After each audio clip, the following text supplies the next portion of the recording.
in-depth insights on this issue. Right away, let's cross over to the Serena Hotel here in Nairobi, where Nyamira Senator Kennedy Mongare is launching his presidential bid. Let's just go there straight away.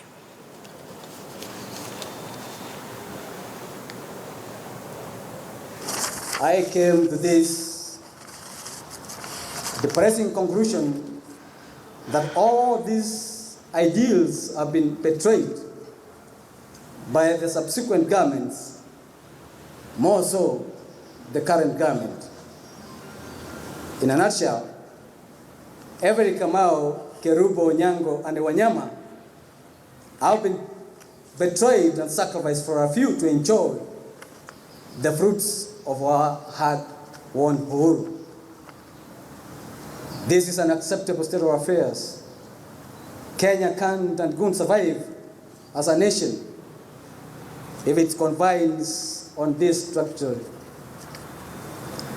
Personally, in the last 4 years as a senator and a political player, I have experienced, learned, and been a victim of the sterile nature of our politics in a ping-pong game, executed with so much energy and at times reckless, suicidal, that bears little shift from the template set by the two families and other pretenders to the throne.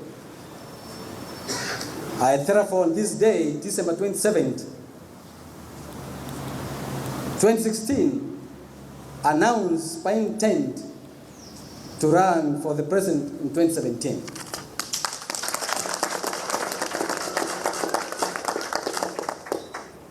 I do so knowing the tasks and risks that lie on this journey. I know I will be viciously fought, branded all sorts of names, including spoiler, project, dismissed, and even ignored. But I'm prepared to stay the course. I did it when I set out to seek the Nyamira Senator seat and was verified, ignored. But I kept the focus and I kept my faith in God. I won that seat against all odds. As I laid the groundwork for the journey ahead, I'm encouraged by the words of the U.S. civil rights crusader and political martyr, Dr. Martin Luther King, Jr., who said thus in his famous Strength of Love, 1963, the ultimate measure of a man is not where he stands in the moments of comfort and convenience, but where he stands at the times of challenge and controversy. Ladies and gentlemen of the press and of the community and of the Kenyan people who are assembled here today, you are the mirror of society. You can bear me with testimony that our country is indeed caught up in the chasm of myriad challenges and controversies that threaten to decimate this country as we head to the so-called day of the date with destiny by the doomsayers.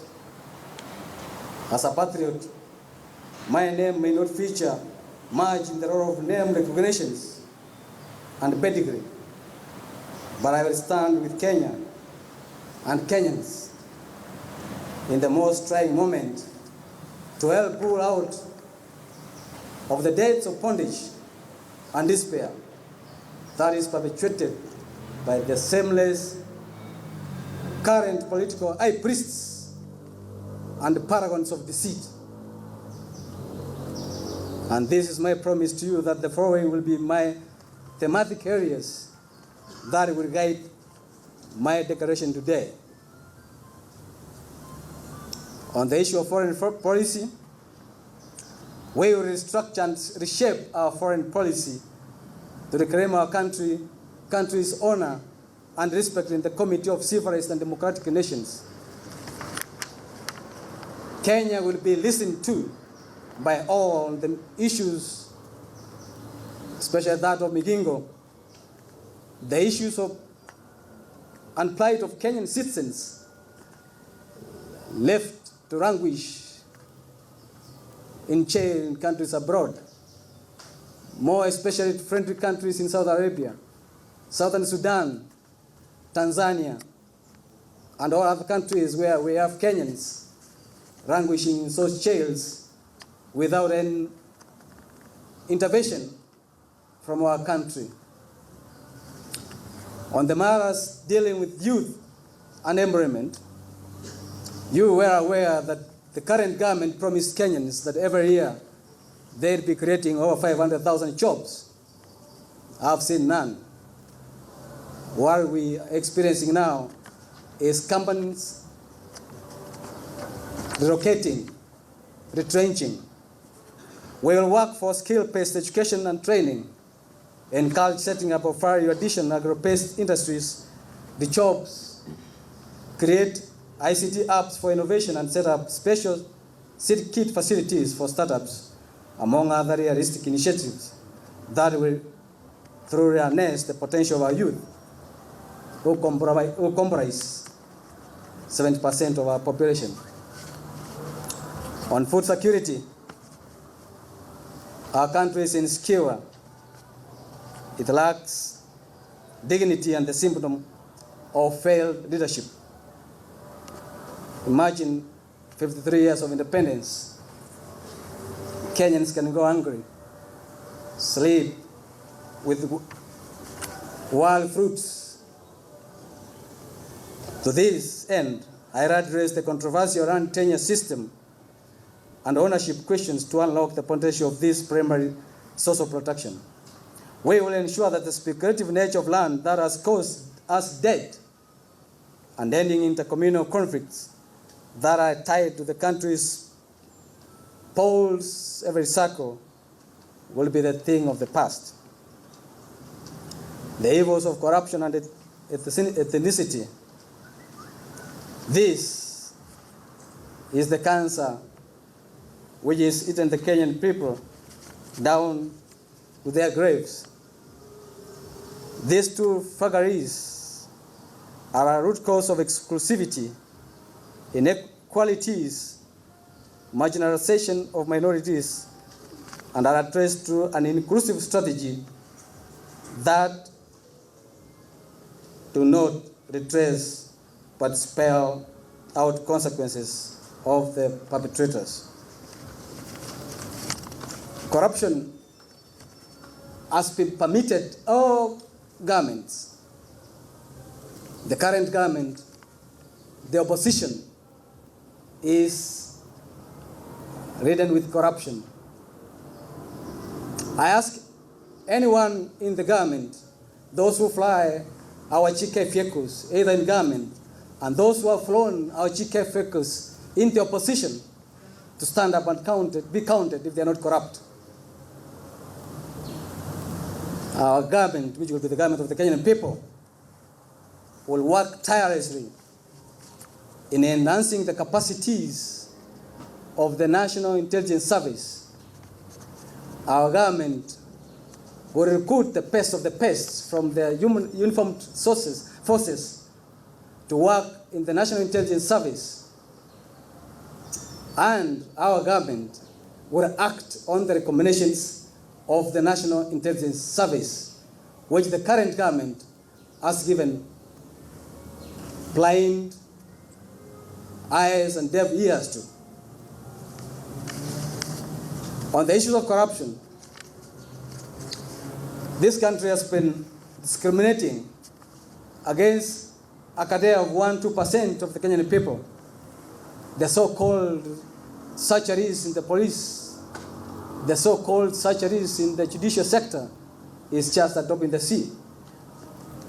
Our government will come with a system whereby any Kenyan who has attained the age of 18 should have an asset register through a well-encompassed program in the now formed Asset Recovery Agency. That agency will be expanded. And in our government, every Kenyan must account to what they own for the last 6 years of the new constitution. That's the only way we can deal with this evil rise of corruption. On the issues of devolution,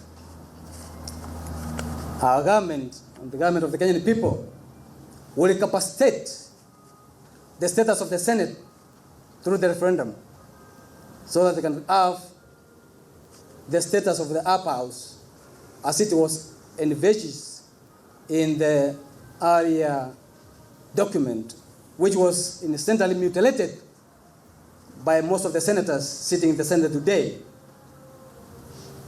We also capacitate that Senate so that it can work following the letter and spirit of the Constitution in their role of oversight. Devolution holds the promise of Kenyan people. It's the only nerve and pillar for development. We will therefore spend more energy to these units of devolution to ensure that they are really centers of protection as opposed to be the bastions of theft and plunder of public resources as they are today. Last but not least, our government will work to sanitize our politics. The Constitution of 2010 has very beautiful principles which have not been interpreted. We'll work and strive to uphold Chapter 6 of the Constitution to rid the country the theatrics out of the crownish, dishonest, debt and socio-political leeches that have sucked the good blood of us and infected us with incurable graft and that of bad manners. Ladies and gentlemen, I'm absolutely convinced that you and other Kenyans of goodwill will work to reclaim our country from the doomsayers who want the country to die for their sake. Kenya is greater than these individuals. We want our country back. We want our country back. God bless. Thank you very much.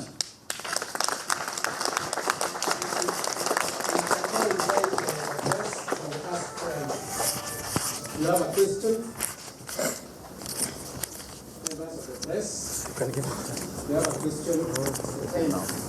You ask. Give him. A few questions. Members of the forested.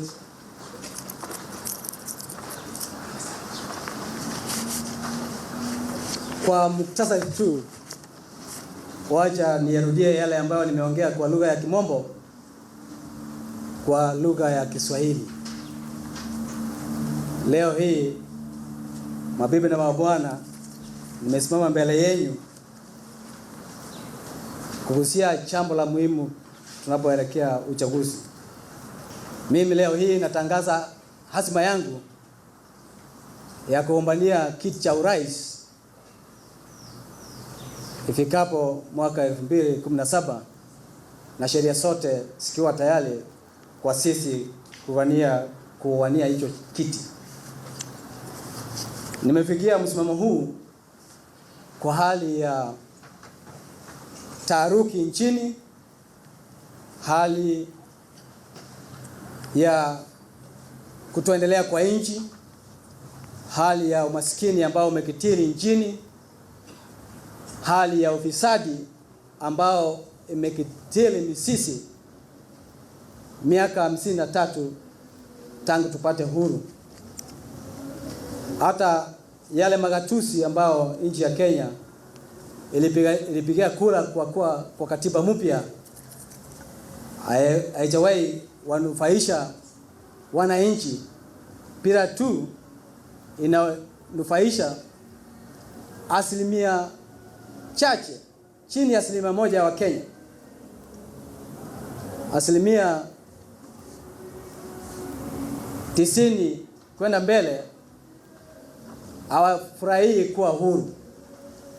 Hiyo ndio sababu hii leo nimekuja mbele ya Wakenya kuambia ya kwamba nitagombania kiti cha urais ifikapo mwaka 2017. Leo hii tunapozungumza miaka 53, madaktari wetu wamegoma na tuko na serikali, tuko na upinzani ambao muda mwingi wanajitafutia makuu ya kibinafsi, sio makuu ya wananchi wa Kenya. Ndio sababu nimesema ya kwamba nimekuwa na muda mwingi katika seneti, nimesoma mengi, na ndoto yangu imekuwa ya kwamba sitavumilia kukaa katika seneti ama kiti chochote kile, ila tu kugombania kiti cha urais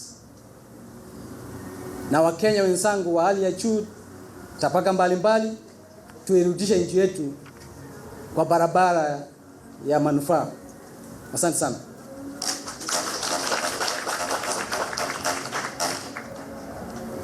Yeyote anayetaka kuuliza swala, kama hakuna swali, basi mimi nawashukuru nyinyi nyote, na nitaomba Master of Ceremony aendelee na kipindi hii. Iko swali? Kuna hilo pale.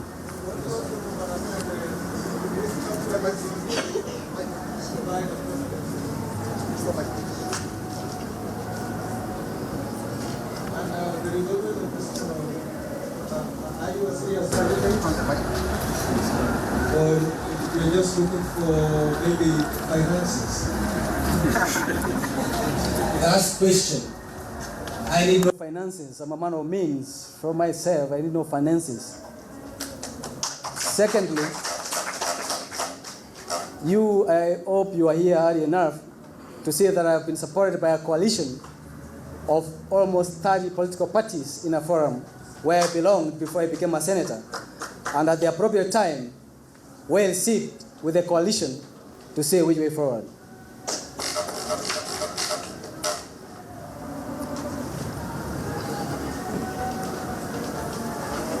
Okay, Madam Senator.